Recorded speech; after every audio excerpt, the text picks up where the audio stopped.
Bismillah.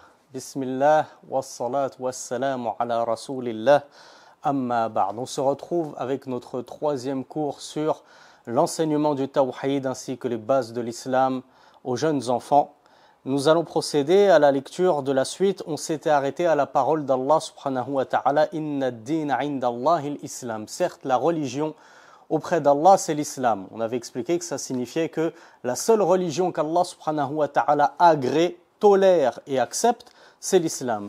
Donc on va voir celui qui aimerait apporter ou adorer Allah avec autre que la religion de l'islam. Qu'est-ce qu'Allah Azza wa Jal nous a dit à ce sujet? Vas-y. ومن يبتغي غير الإسلام دينا فلن يقبل منه. Alors Allah subhanahu wa ta'ala nous dit, et quiconque désire autre que l'islam, alors cela ne sera pas accepté de lui. Celui qui aimerait adorer Allah subhanahu wa ta'ala par le biais de la religion du christianisme ou du judaïsme ou toute autre religion autre que l'islam, Allah subhanahu wa ta'ala n'acceptera pas ça de lui et il sera donc par conséquent un mécréant dont la place sera au feu pour l'éternité. وصح عن النبي صلى الله عليه وسلم أنه قال الإسلام أن تشهد أن لا إله إلا الله وأن محمدا رسول الله وتقيم الصلاة وتؤتي الزكاة وتصوم رمضان وتحج البيت إن استطعت إليه سبيلا. Alors, puisque la religion, la seule religion agréée d'Allah subhanahu wa ta'ala, c'est l'islam, on pourrait se demander, qu'est-ce que l'islam? C'est quoi cette religion par laquelle on doit adorer Allah subhanahu wa ta'ala? Il y a un hadith à ce sujet qui résume tout très rapidement. C'est ce que les savants appellent hadith ou Jibril. Lorsque l'ange Jibril était venu voir le prophète sallallahu alayhi wa sallam sous l'apparence d'un homme et que personne ne savait à ce moment-là que c'était lui, pas même le prophète sallallahu alayhi wa sallam, eh bien il avait questionné le prophète sallallahu alayhi wa sallam en lui disant qu'est-ce que l'islam? Eh bien le prophète sallallahu alayhi wa sallam avait répondu à Jibril, l'islam c'est que tu attestes qu'il n'y a d'autre Dieu qu'Allah. Et on va voir qu'est-ce que ça veut dire, il n'y a d'autre Dieu qu'Allah.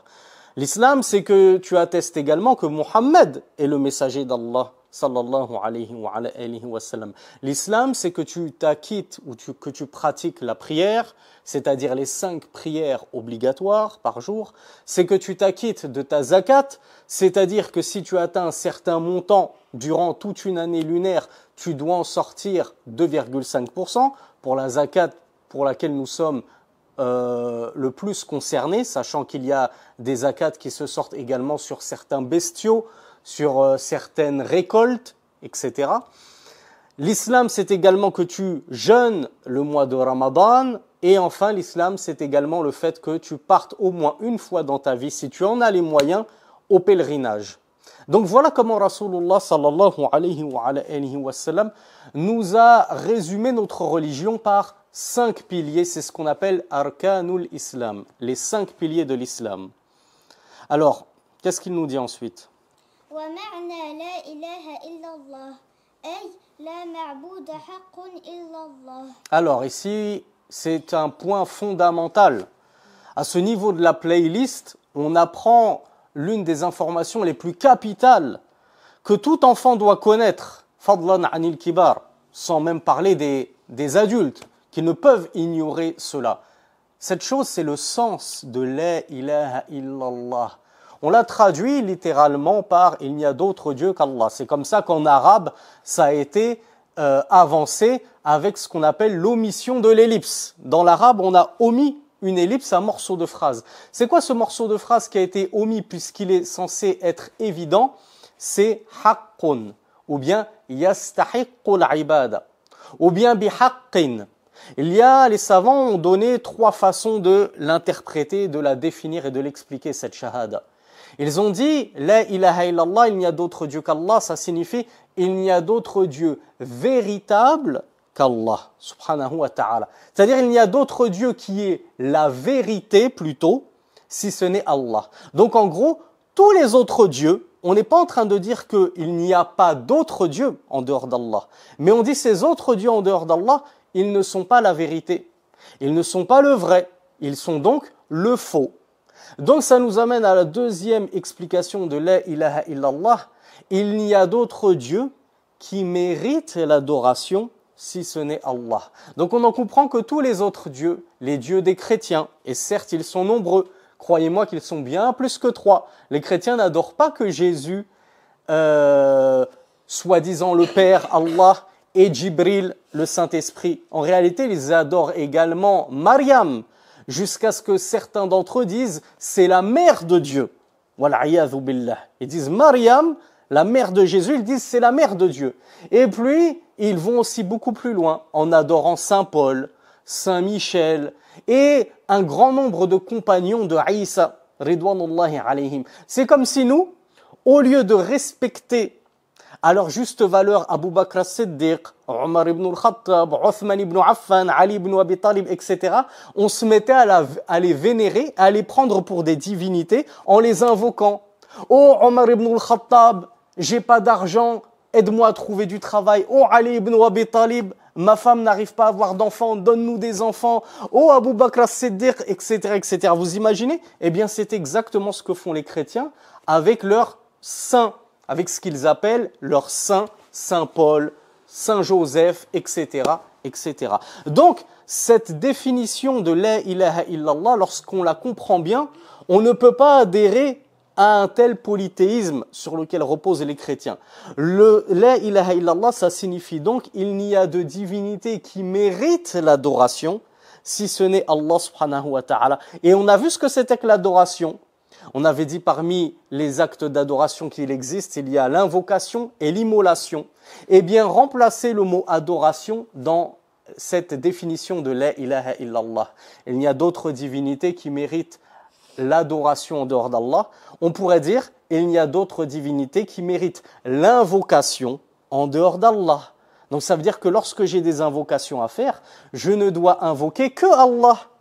Et je ne fais pas comme les chrétiens qui invoquent des prophètes, qui invoquent des anges, qui invoquent des salihin, des vertueux, et ainsi de suite.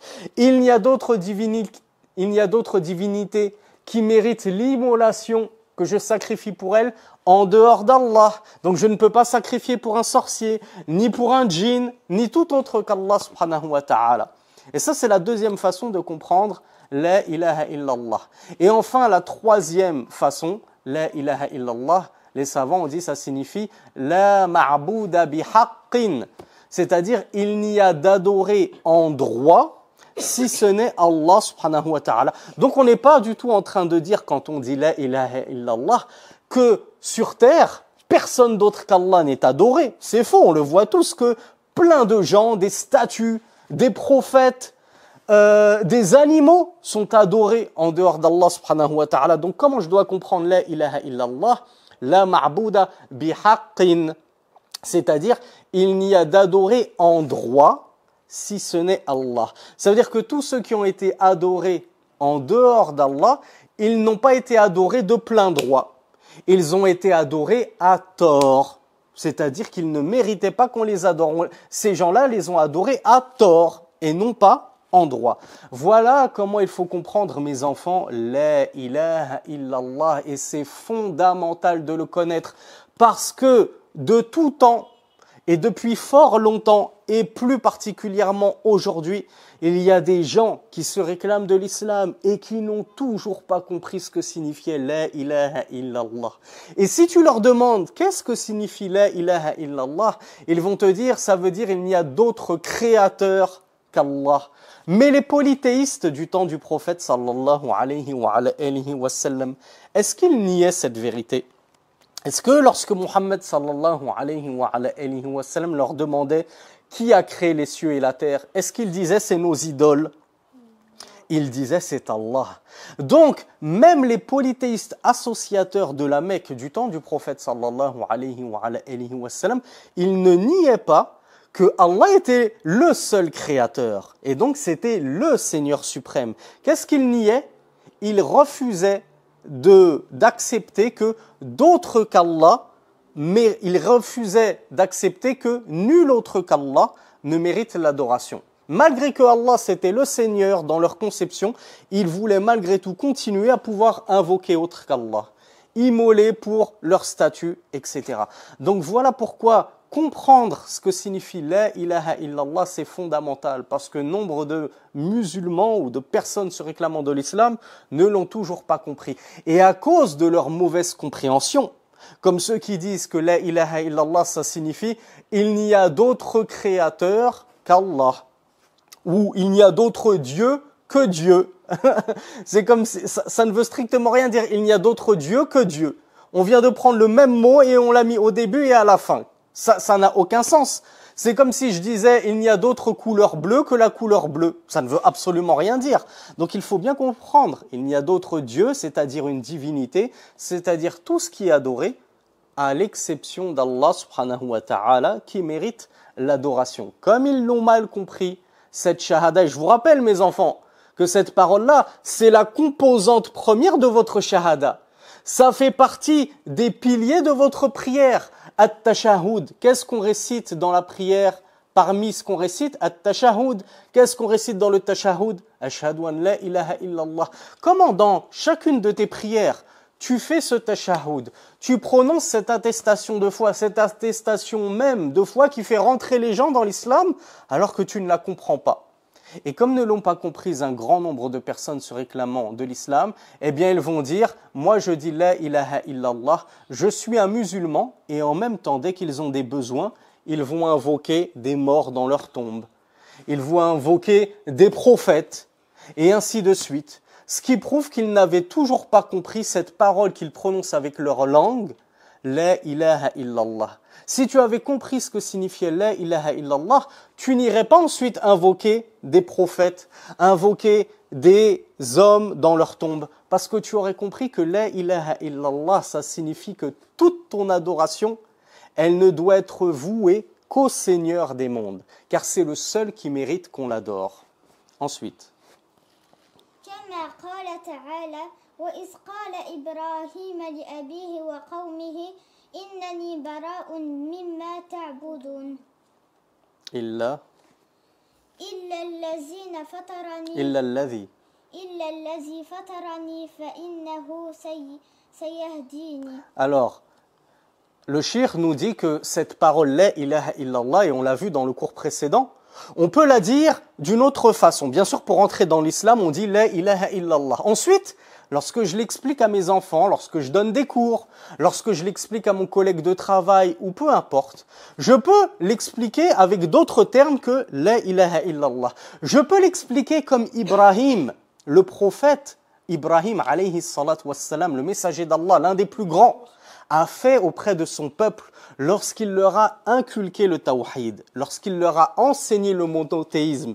Il leur a dit quoi? Tu peux répéter Innani bara'un mimma ta'budun? Non, le début. Inni bara'un mimma ta'budun. Inni bara'un mimma ta'budun, je m'innocente de ce que vous adorez, parce que eux adoraient les statues, eux adoraient les astres. Donc Ibrahim, il est venu leur dire la ilaha, mais d'une autre façon. Il est venu leur dire vos divinités, elles ne méritent pas l'adoration. Ce ne sont pas de véritables divinités adorées en droit. La ilaha, il leur a dit inni bara'un mimma ta'budun, yani min dunillah. Je m'innocente et je me désavoue et je me lave les mains de ce que vous adorez de fausses divinités. Qu'est-ce qu'il a dit ensuite? Illa alladhi fatarani, sauf, c'est-à-dire je ne me désavoue pas d'une seule divinité. Toutes les autres, je m'en désavoue. C'est-à-dire je m'écrois en elles et je refuse de leur concéder la moindre de mes adorations, sauf une divinité, c'est celle qui m'a créé. Et la divinité qui m'a créé, alladhi fatarani, c'est Allah subhanahu wa ta'ala.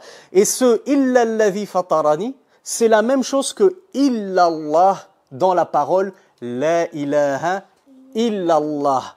Inni bara'un mimma ta'budun illa alladhi fatarani. Vous voyez comme Ibrahim, comme je vous le disais, tous les prophètes ont apporté cette même religion de l'islam, du monothéisme, qui est la ilaha illallah. Même s'ils ont pu l'expliquer à leur peuple avec d'autres paroles, d'autres termes que la ilaha illallah.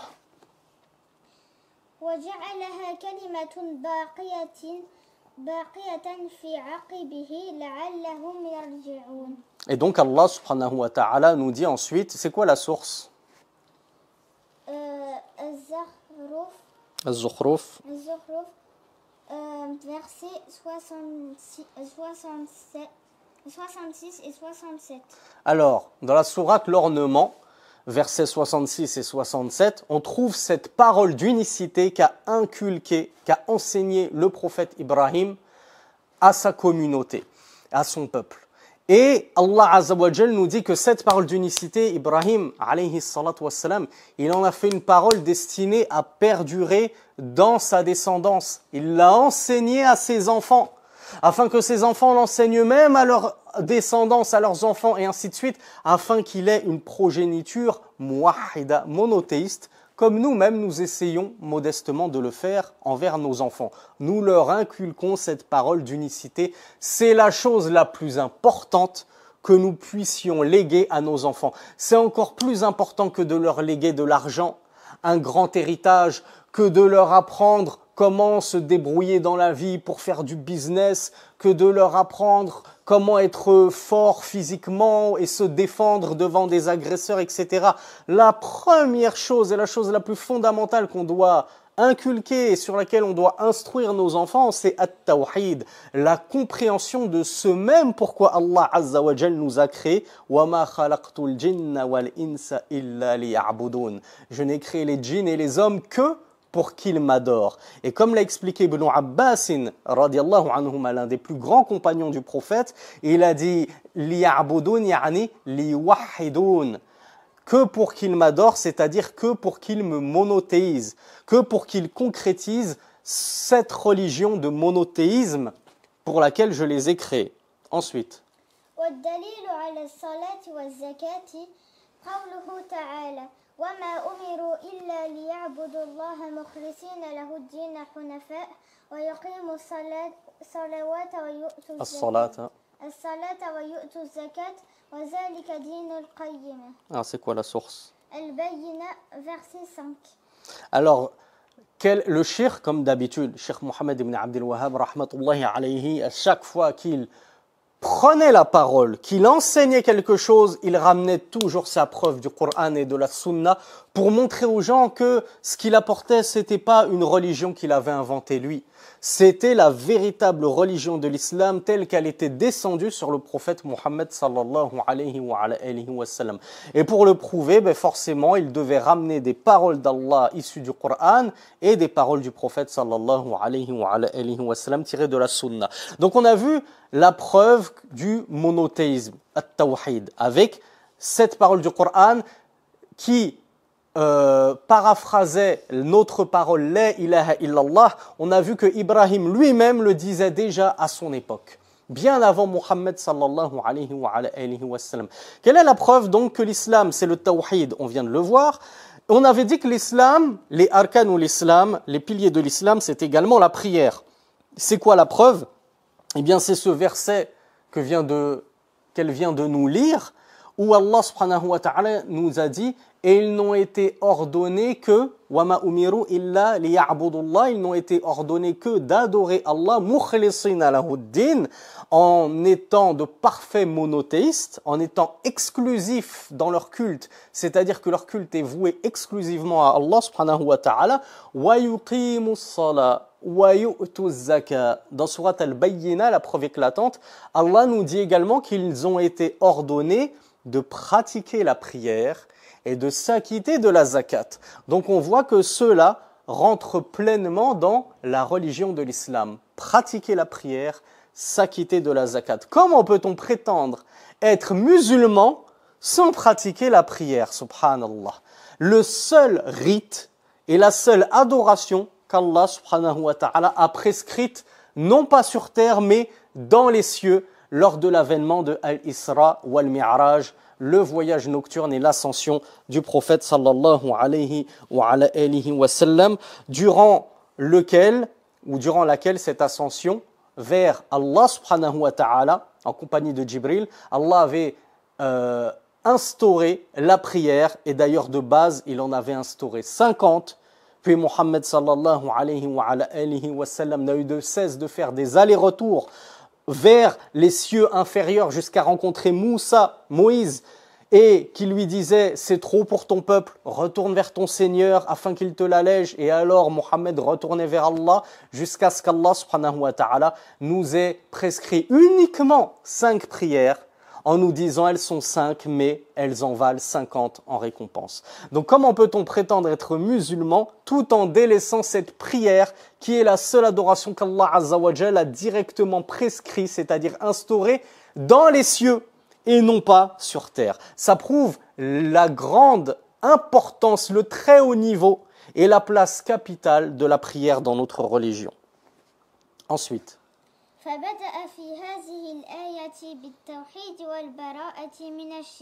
donc on voit déjà que dans ce verset, Allah subhanahu wa ta'ala, lorsqu'il nous dit « et ils n'ont été ordonnés que », eh bien, il a commencé par le tawhid. Il n'a pas commencé par la prière. Il n'a pas commencé par la zakat.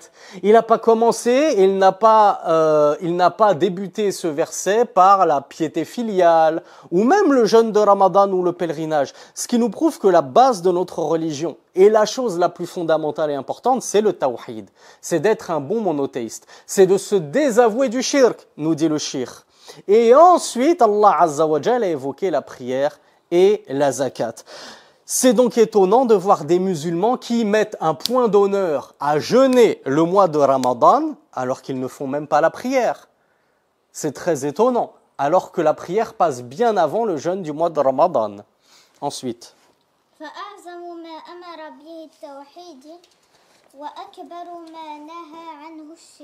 donc le cheikh rahimahullah nous dit que la chose la plus essentielle et importante qu'Allah subhanahu wa ta'ala ait jamais ordonnée, eh bien c'est le tawhid, le monothéisme.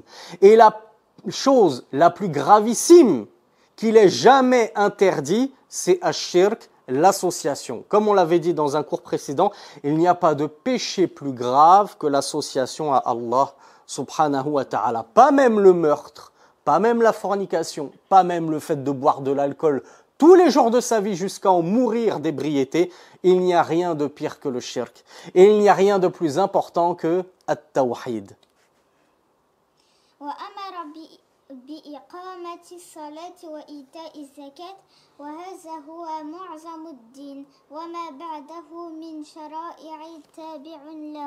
Et donc ensuite, dans ce verset, Allah Azza wa Jal a ordonné le rite de la prière, le rite de az-zakat, et le cheikh nous dit que tout ceci, l'adhésion au tawhid, le désaveu du shirk, la prière, la zakat, ça forme un petit peu les pièces maîtresses de notre religion. Et tout ce qui est autre que cela, ça vient par la suite, ça vient en complément.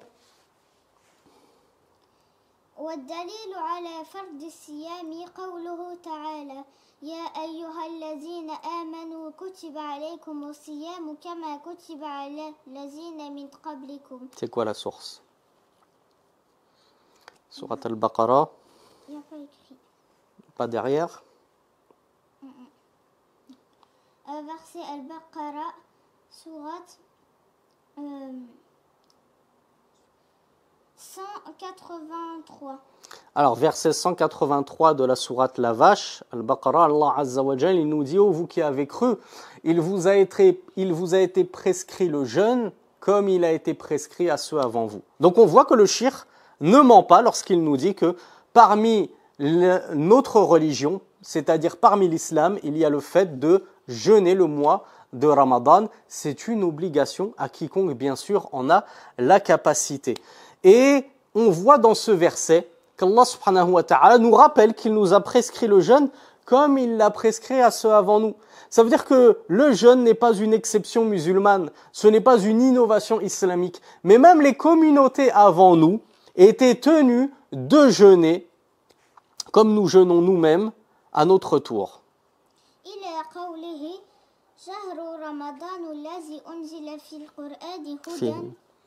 القرآن هدى للناس وبينات من الهدى والفرقان فمن شهد منكم شهر فليصمت. Alors فليصومه.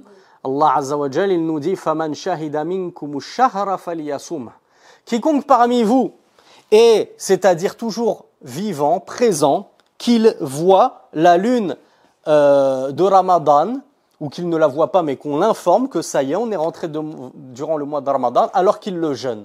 Faliyasum, siratul amr, comme on l'a déjà expliqué. Allah Azza wa Jalla a employé l'impératif, c'est-à-dire que c'est un ordre, c'est un commandement.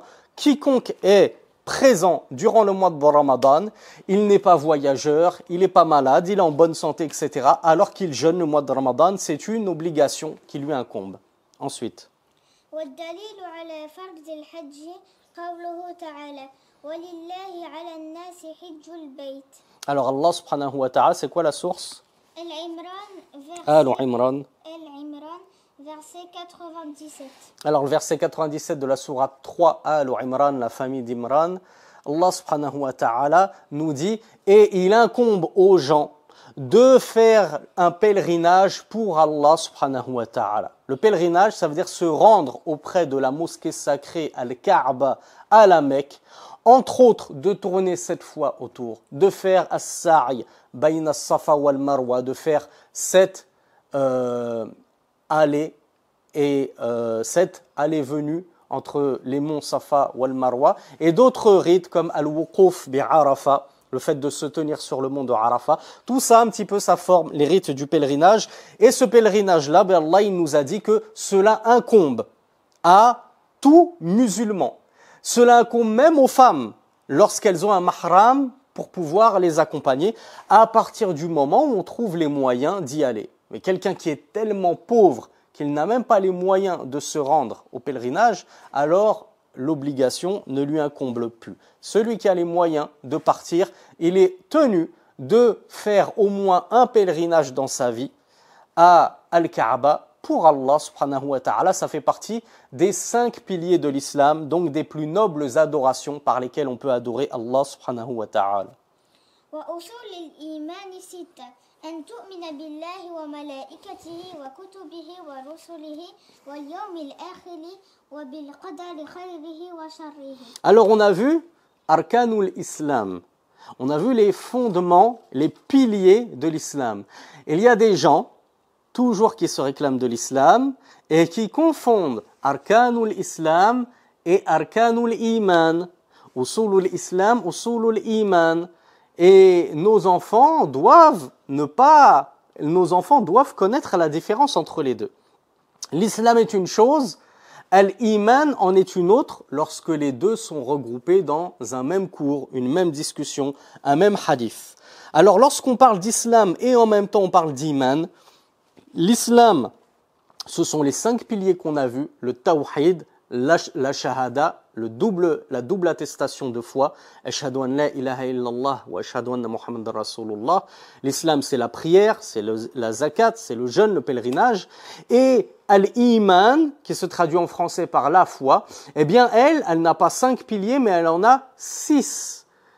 Et on vient de les voir. Le cheikh nous a dit, les fondements de la foi, ils sont au nombre de 6. C'est le fait de croire en Allah, le fait de croire en ses anges, le fait de croire en ses livres, le fait de croire en ses prophètes, c'est-à-dire en les prophètes d'Allah subhanahu wa ta'ala, le fait de croire en le jour dernier, et enfin le fait de croire en la destinée, qu'elle soit bonne ou mauvaise.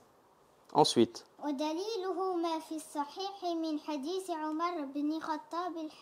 Alors, et la preuve de cela, on la trouve dans le même hadith qu'on a évoqué lorsqu'on a parlé des piliers de l'islam. On a dit Jibril était venu voir le prophète sallallahu alayhi wa sallam sous une apparence humaine et il lui avait posé des questions. La première question qu'il lui avait posée, c'était qu'est-ce que l'islam? Eh bien, le prophète lui avait répondu sallallahu alayhi wa sallam par les 5 piliers qu'on vient de voir. Puis Jibril lui avait dit et qu'est-ce que la foi? Mal iman. Eh bien, le prophète sallallahu alayhi wa sallam lui avait répondu par ces 6 fondements de la foi. Il lui avait dit, la foi, c'est de croire en Allah, en ses anges, en ses messagers, en ses livres, en le jour dernier, et au destin qu'il soit bon ou mauvais. Et le hadith est authentique, il est rapporté par Muslim. Ensuite. Question 6. وَإِذَا قِيلَ لَكَ مَنْ نَبِيُّكَ فَقُلْ نبينا محمد بن عبد الله بن عبد المطلب بن هاشم بن عبد المناف. Alors, Maintenant, on passe à la deuxième partie de notre cours et la troisième grosse partie de ce livre. On a vu qu'est-ce qu'était que le tawhid et qui était notre Seigneur dans la première partie. Deuxième partie, on a vu qu'est-ce qu'était que notre religion, l'islam, et qu'est-ce que la foi, en quoi on doit croire, nous les musulmans. Eh bien maintenant, nous voyons, alors je reviens très brièvement sur les 6 fondements de la foi pour les détailler très brièvement. On a dit, les 6 fondements de la foi, c'est de croire en Allah, c'est de croire en ses anges.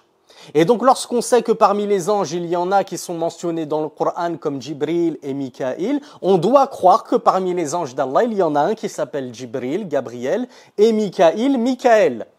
On doit croire en les livres d'Allah, notamment tous ceux qui nous sont parvenus dans le Coran et la Sunna. Donc on doit croire que Allah Azza wa Jal, il a fait descendre des livres vers ses messagers, donc il n'a pas fait descendre que le Coran.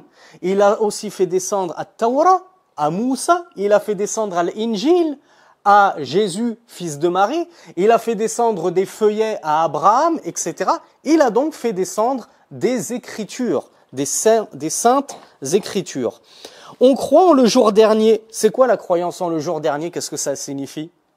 Le jour de la résurrection. Le jour de la résurrection. On croit en tant que musulman, et c'est une croyance fondamentale, quiconque n'ajoute pas foi en cette croyance-là n'est pas croyant, n'est pas musulman. Il ne fait que se mentir à lui-même en disant « si, je suis musulman », c'est de croire qu'il y a une vie après la mort. Après notre mort, quand bien même nous redeviendrons poussière sous terre, mangés par les vers, Allah Azza wa Jal fera souffler dans la trompe à 2 reprises, et certains savants voient qu'il y a 3 souffles dans la trompe, et alors nous serons ressuscités, c'est-à-dire Allah nous fera revenir à la vie corps et âme. Notre corps sera reconstitué, et alors à ce moment-là, il nous dispersera sur une plaine déserte, avec le soleil très proche de nous, et il nous demandera des comptes. Nous rendrons des comptes à Allah subhanahu wa ta'ala. Et suite à ce compte, si le compte est bon, ce sera le paradis pour les croyants.